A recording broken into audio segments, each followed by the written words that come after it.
Hey there, Mr. Redder here. Welcome back to another episode of r/entitled People Stories. Our first story we'll be reading today.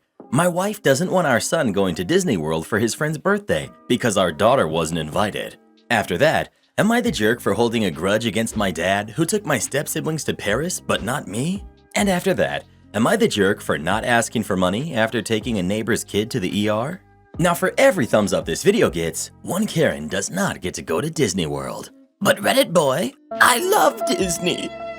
Okay, fine. For every thumbs up this video gets, one Karen does get to go to Disney World. That's better. So please smash that like button and subscribe and turn on notifications for new stories from Reddit every single day. My wife doesn't want our son going to Disney World for his friend's birthday because our daughter wasn't invited. This all started back in March. My son's best friend turned 13. In his family, 13th birthday is a huge deal. In addition to a massive party, which all four of us were invited to, his parents also took him to Disney World. They invited my son to attend as well. My wife was hesitant to agree to this. She said it was unfair to allow our son to go when our 9-year-old daughter can't, especially since she loves Disney and princesses. I said that our kids won't always have the exact same opportunities, and if we set a precedent here, we'll have to stick to it. And when our daughter gets a similar opportunity. So we'd just be punishing both of our kids needlessly. My wife reluctantly agreed and we allowed our son to go. I gave our son money to buy his sister souvenirs. He did, and his friend's parents even bought extra stuff for him to give to her. Still, when she saw him come back wearing a Star Wars shirt with the Mickey hat and trading pin lanyard, she burst into tears. My wife later said we made a huge mistake and never should have let him go. I, mistakenly, thought all of that was behind us. Now, we are not well off financially, but my brother-in-law is, and he invited all of us to visit a beach house he rented for a summer send-off.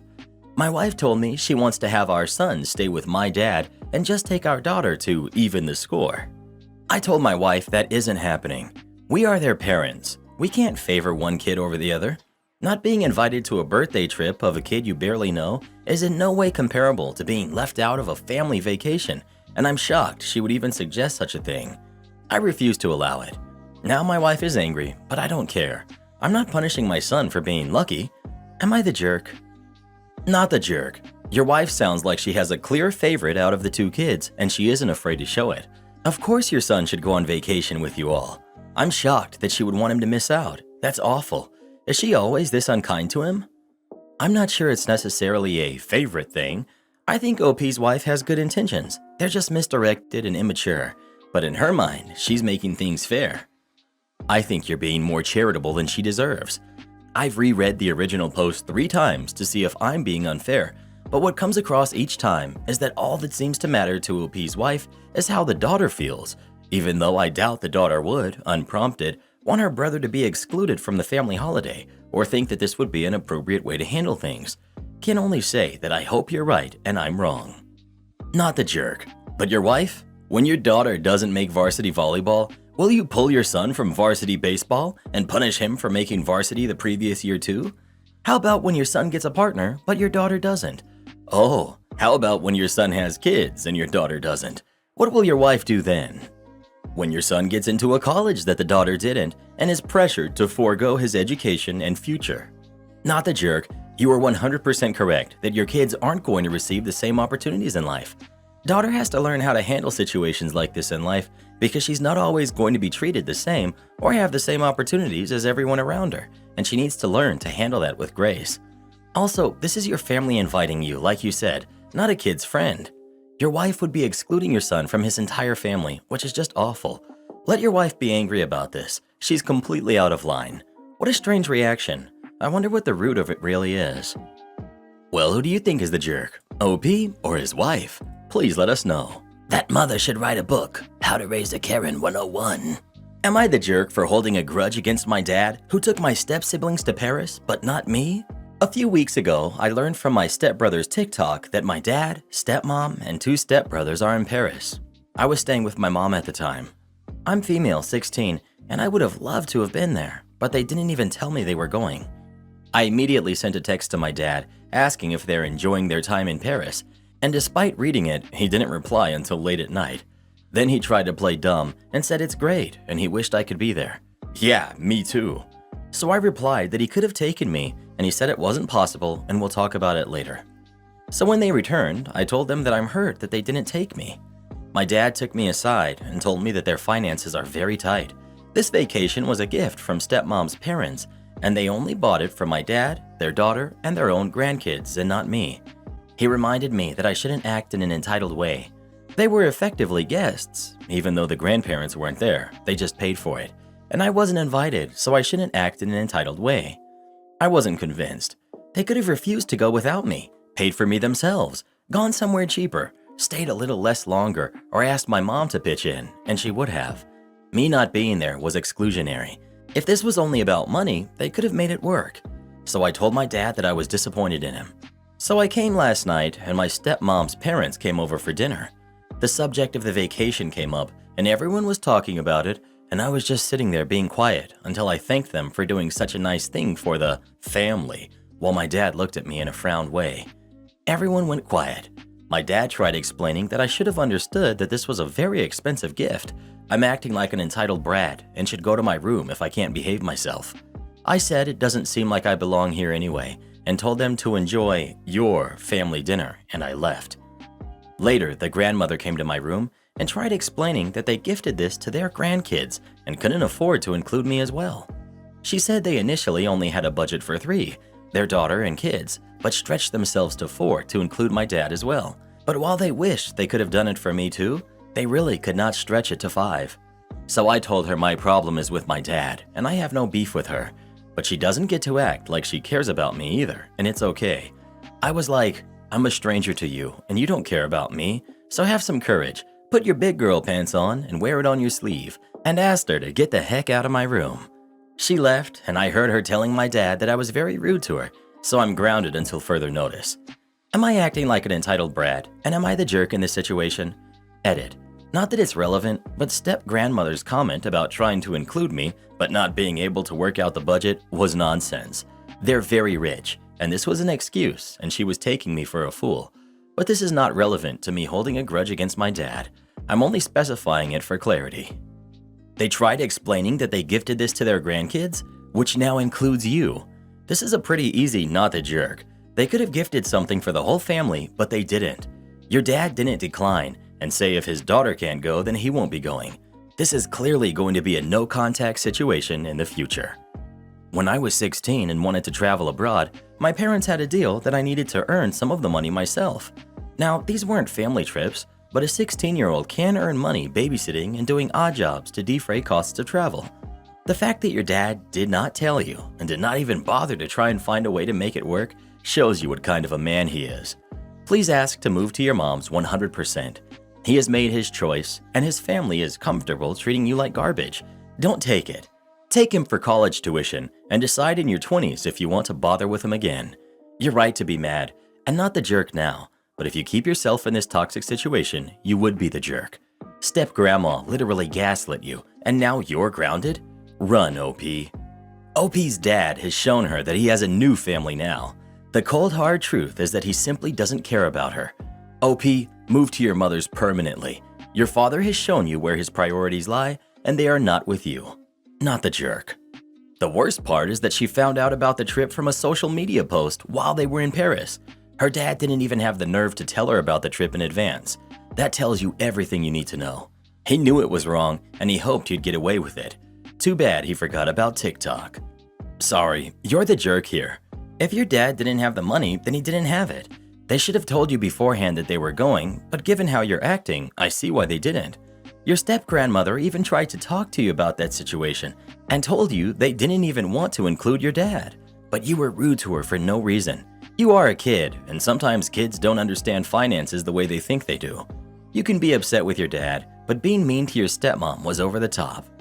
I'm surprised I had to scroll for so long to find this. I see an entitled person who believes if she can't get it, no one should get it. Ugh, you're the jerk. You know how this sub goes. In this thread, the kid is not the jerk for being upset, but in another thread, the kid should accept that their step-siblings get different things. I remember a similar post to this one where the grandparents only took OP out for the trip, but not OP's stepkids. OP's mom and stepdad were very upset about it. In that situation, everyone defended the grandparents because the step-siblings were not considered their family. You're the jerk. Your stepmother's family is not your family. Why would they extend the trip to you? Your father is only related by marriage. While it does suck to be left out, they had no obligation to take you too. OP. My dad had the obligation to include his daughter in his family vacation. If it was your mother's family or your father's family biologically, then yes. You obviously don't know the mother of your stepmother very well. You even said that she doesn't owe you. You have no tie to the person that was paying for the trip. Sure, they could have asked, but it was pretty clear to me that your stepmother's mother wanted this to be a trip for her family members. She doesn't know you very well. It sounds like your dad didn't invite you because he couldn't afford to pay your way. It sucks, I'm sorry, but your father only got to go because of who he's married to, or he wouldn't have even been invited. Yes, you're an entitled brat. You're the jerk. The way you spoke to the grandmother was rude, along with uncalled for. You don't know anything about other people's finances. Well, what do you think? Is OP the jerk, or is her dad? Please let us know. Am I the jerk for not asking for money after taking a neighbor's kid to the ER? Okay, so this happened on Wednesday, and my husband is still giving me the cold shoulder. It was about 1 in the afternoon when I, 33 female, heard a knock at the door. I open it and see the 2 boys who live above us in a panic. The younger one was washing the dishes when he accidentally dropped a glass in the sink and it broke, which accidentally cut his hand. Not something a simple band-aid could fix. They asked me for help as their mother, 31 female, father not in the picture, and their emergency contact were respectively at least 40 to 60 minutes away. They called 911 and had already been waiting for 15 minutes upstairs for help, but there was little sign of quick assistance. Our emergency and medical system is pretty broken at the moment. You're lucky to get an ambulance within 35 minutes. It's bad, so I'm sadly not surprised. Anyway, I quickly get myself together, wrap his hand a little better with a towel, call a taxi, and off we go to the ER. The older brother spoke to their mom on the way and kept mom up to date. Mom asked me if I wouldn't mind staying with them until she was able to get there. Estimated another 30 minutes. Ended up being 60 minutes due to traffic. Sure, no big deal. We're on our way and everything will be okay. She can take her time. Her boys are being looked after. The ride was only about $15, about a 10-minute ride, and I spent another $20 on food and a treat for them both. I'm sure after all the panic, they were not feeling all that great. Felt better after checking at the ER, and getting a little food and sugar back into their system couldn't hurt. Mom finally arrives and is extremely thankful. I say no worries at all, happy to help, wish them all luck and head on home. Later found out that he had to get a few stitches, but handled it like a champ. Hubby, 35 male, gets home. The hellos and daily debriefings happen. I tell him about the boys and everything. He's glad everyone was okay, but goes on to ask when I'm going to ask Jenna when she'll be paying us back. I was a little surprised and told him I hadn't planned on it. She doesn't know it cost us anything, and it's not a lot of money. It's $35. It's not going to break our bank. It was an emergency, no big deal. He counters with how we're trying to save for a house, car payments, all this other stuff, and starts getting very hot under the collar. I tell him I'm not going to ask her, but if she offers cash as a thank you, I won't decline. I'm not going to chase her down, however. He called me a fool and wasteful, and that her kids aren't our financial responsibility. I just rolled my eyes and walked out of the room. I spoke to my mom, who agreed they're not our financial responsibility, but also said that what I did was a kind thing and what lots of people would have done. So, sort of split the middle, I guess. Hubby is still upset, and now I'm wondering what I'm missing. Am I the jerk? Thank you for your opinion, hoping to see if I have a blind spot I can't see myself. Not the jerk, but your husband is a big one. My God, he has no heart. OP. Yeah, this is new for him. He's always been frugal, but this just feels like something else. I was definitely taken aback by his upset towards the situation. I don't know. There's frugal, but this is something else. Maybe there's a financial situation your husband hasn't told you about. OP.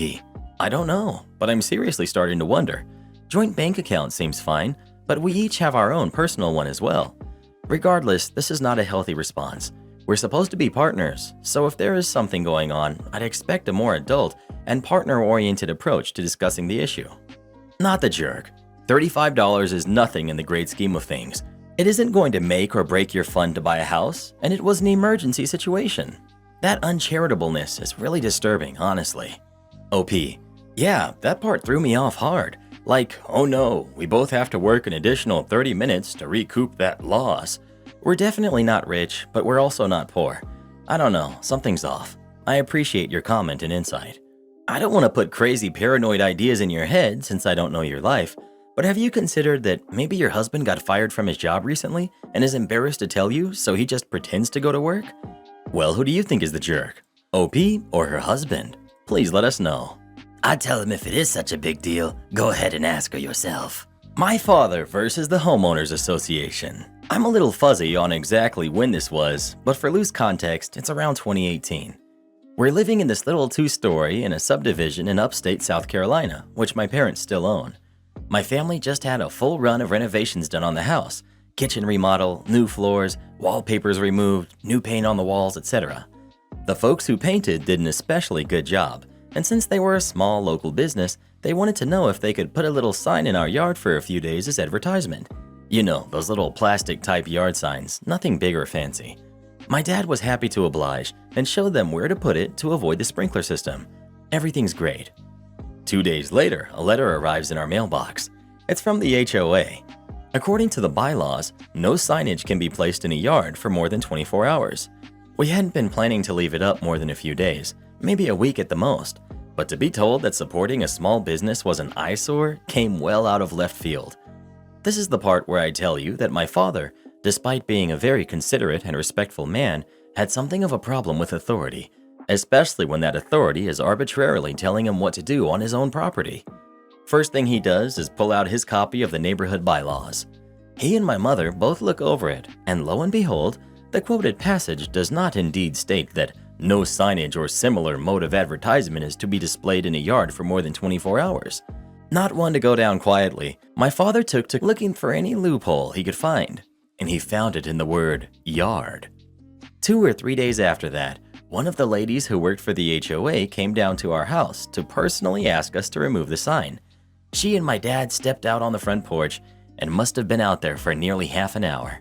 I don't think I heard him say anything other than the occasional, mm-hmm, or yes ma'am, until the very end. See, the sign was no longer in our yard, it was in the flower bed. Other parts of the bylaws, even in the cited section, distinguished the flower bed as separate from the yard. And since this particular clause mentioned the yard alone, the flower bed must have been fair game. And he told this, honestly quite nice woman as much, without so much as knitting his brows or raising his voice.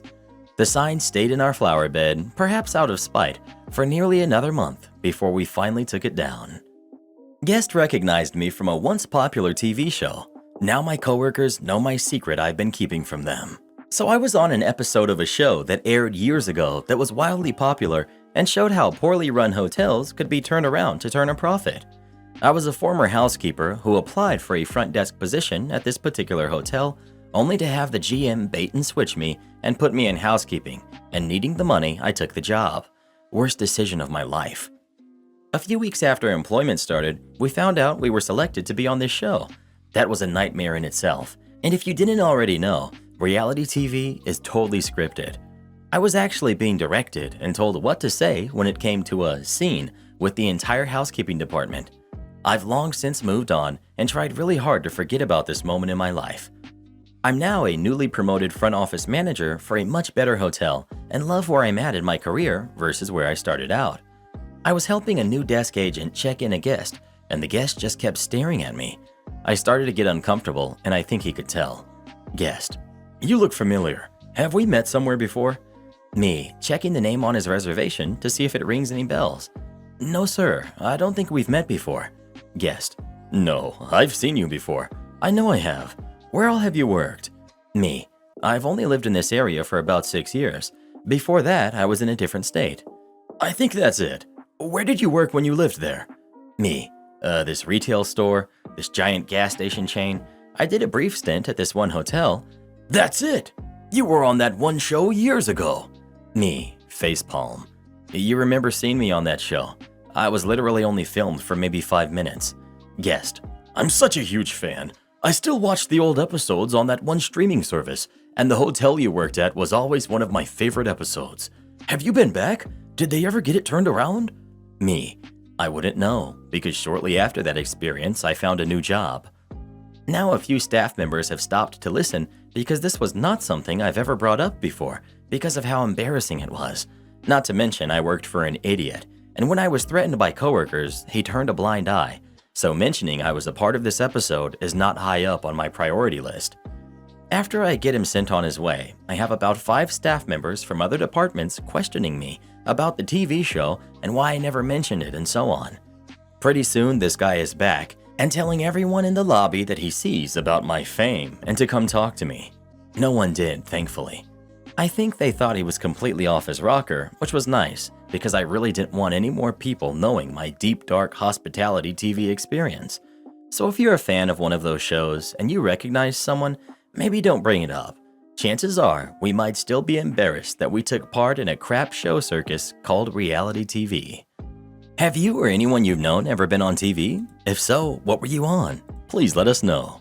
I think it actually sounds really cool, but what would I know? I've never been on anything like that. Today, a customer got annoyed, abandoned his shopping on my till belt, and just walked out, and I felt for the guy. So this happened earlier today. I was on till serving, as were a couple of others. It was busy, so there were a few of us on the tills. As the number of people started to dwindle, the till in front of me closed down and was serving the last few customers who already had shopping on her belt. I had been serving for a good few minutes afterwards and started closing down too when I noticed the number of people at the till in front of me hadn't changed. There were 2 people left, a guy who had a few bits and an elderly woman who was in front of him. The elderly woman was trying to use a coupon that, for whatever reason, was simply not working, but was adamant about using it.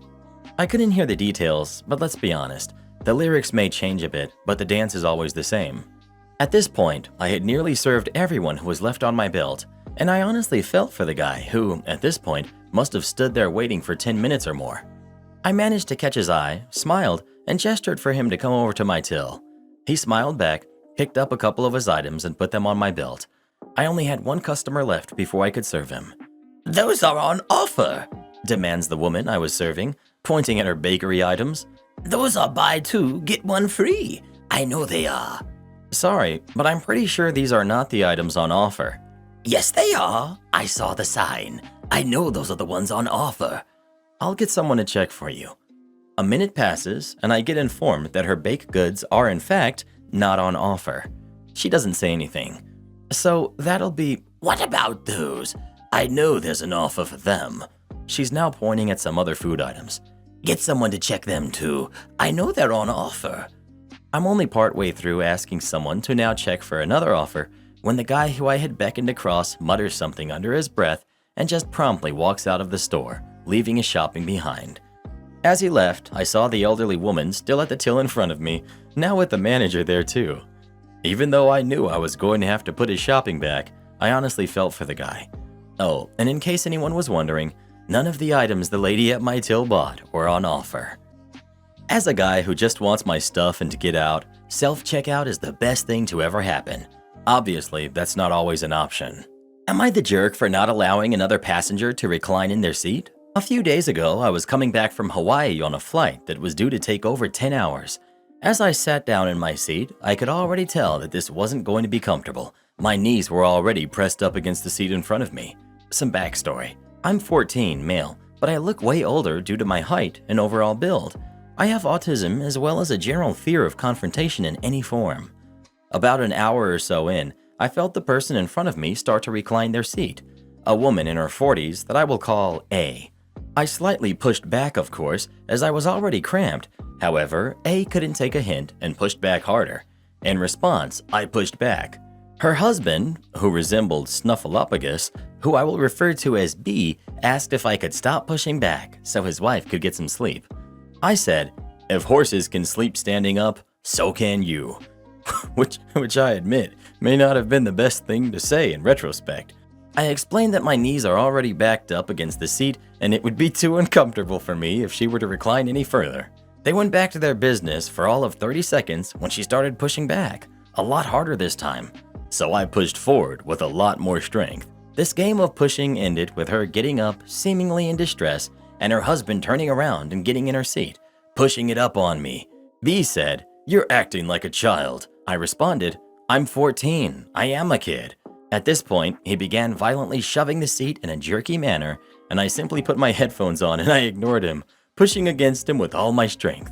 B said, "You're not going to win this, buddy." That's when my mom noticed, and all heck broke loose. For context, I'm an only child with an overprotective mother. The plane was loud and she's half deaf.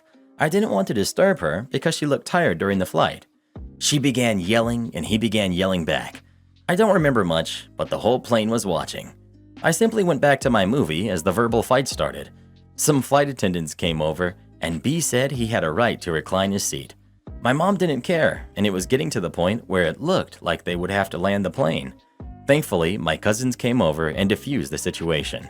It also got me a sick upgrade too. The rest of the plane ride went smoothly.